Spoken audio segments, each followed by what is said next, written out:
wuta ne, sai mutumin bai ji daɗi ba, sai manzo Allah ya ƙara kiran shi ya ce mashi da babana da babanka, a lafazin Imam Muslim. Wannan hadisi ya ruwace shi daga Hammadu dan Salamata. Hammadu ya rawaito hadisin nan daga Sabitul Bannani. Shi Hammadu ba tabi'i bane, Sabitu ko tabi'i ne. Tabi'i shine almajirin sahabban Annabi Muhammad. Shi Sabitul Bannani shi kuma da almajirin Anas dan Malik. Anas dan Malik ya ji wannan hadisi a wannan ruwaya daga shugaban Annabi Muhammad. Saboda haka da wannan hadisi ne duk wanda zai kai ya kawo wajen zazzalo halshi, wajen dai ya wato an ba shi likin na abin da ke cikin rashi, ya samu matakala zuwa ga muradin shi, to da wannan ake takawa ana rusowa.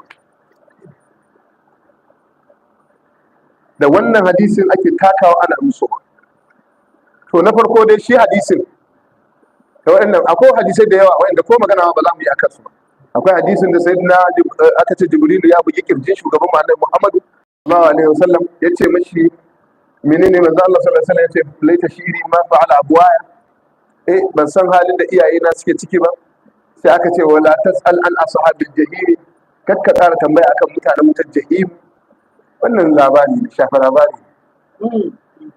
Duk wanda ake an sa hadisi daga wajen shi a ce wannan ya zo daga wani, to babu wani ɗaya daga cikin mutanen da aka tabbatar malaman hadisi da ya tabbata da ya ma ya rawaito wannan hadisi. Surutu ma ake ce ma wannan. Ire-iren suna nan, amma dai wanda aka fi damuwa da shi akan walakanta janibin manzon Allah to wannan ne. Wasu tsakani ga Allah ba duka 'yan kungiya ba ko kuma wanda ba su damu da darajar Annabi. Wasu da yawa ba sa bukatar wannan maudu'in, ba sa son shi, tare da cewa su ɗan ƙungiya ne masu ganin cewa in hadisi ya zo a Bukhari ko Muslim shi ke nan kanan Qur'ani ne uwa ɗaya uba ɗaya. To ba sa, akwai da yawa wanda ba sa goyon wannan, ko ilimin ya tabbatar da shi su suna ganin ya yi karo da daraja sai a kyale shi.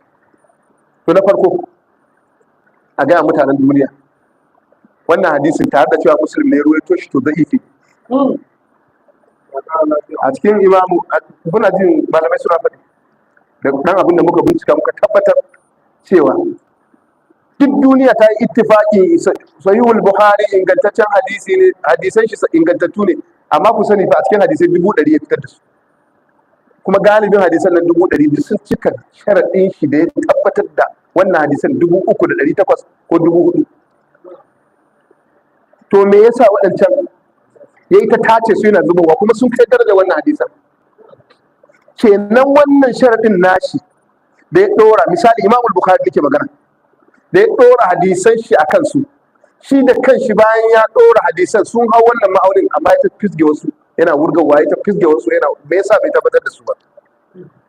A wajen shi cewa ashe ko da hadisi ya cika sharaɗin Bukhari to zai yi zama da'ifi, saboda malamai sun fitar da hadisi a cikin littafin shi duk da ifan hadisai ne akan sharaɗin nashi. Mun fahimci wannan ko? Shi kuma Imam Muslim hadisi 160 aka fitar a cikin sahihu Muslim, wanda dukka sun sa akan sharaɗin nashi ma shi kanshi da ya tabbatar da sai wani ya ga wani sannan in tabbatar da hadisi shi. To akwai wani bai ga wani ba kuma ya tabbatar da hadisi shi, ashe suna hadisin a wajen shi. To a cikin hadisai 80 din wannan yana cikin su.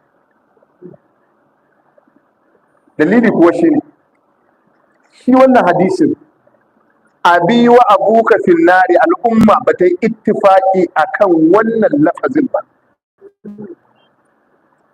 Yanzu innamal a'malu binniyati, ka taba jin wata ruwaya ta saba da wannan? Ka taba jin wata ruwaya kaga al'umma sun yi ittifaqi akan ingancin wannan hadisi, da cewa ma shi wannan hadisin ka'ida ce ta cikin ma imani, shi ne ma gaba ɗaya daga cikin kashi 3 na addini, haka malamai suka ce. Amma hadisi Imam Muslim suka ce kuma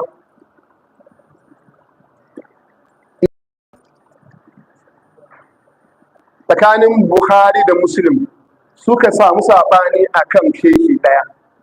A wajen Bukhari wannan shehun ingantacce ne, Muslim ya ce a'a wannan yana da rauni, to sai a bi maganar Bukhari. Mun fahimci wannan, saboda an shi Bukhari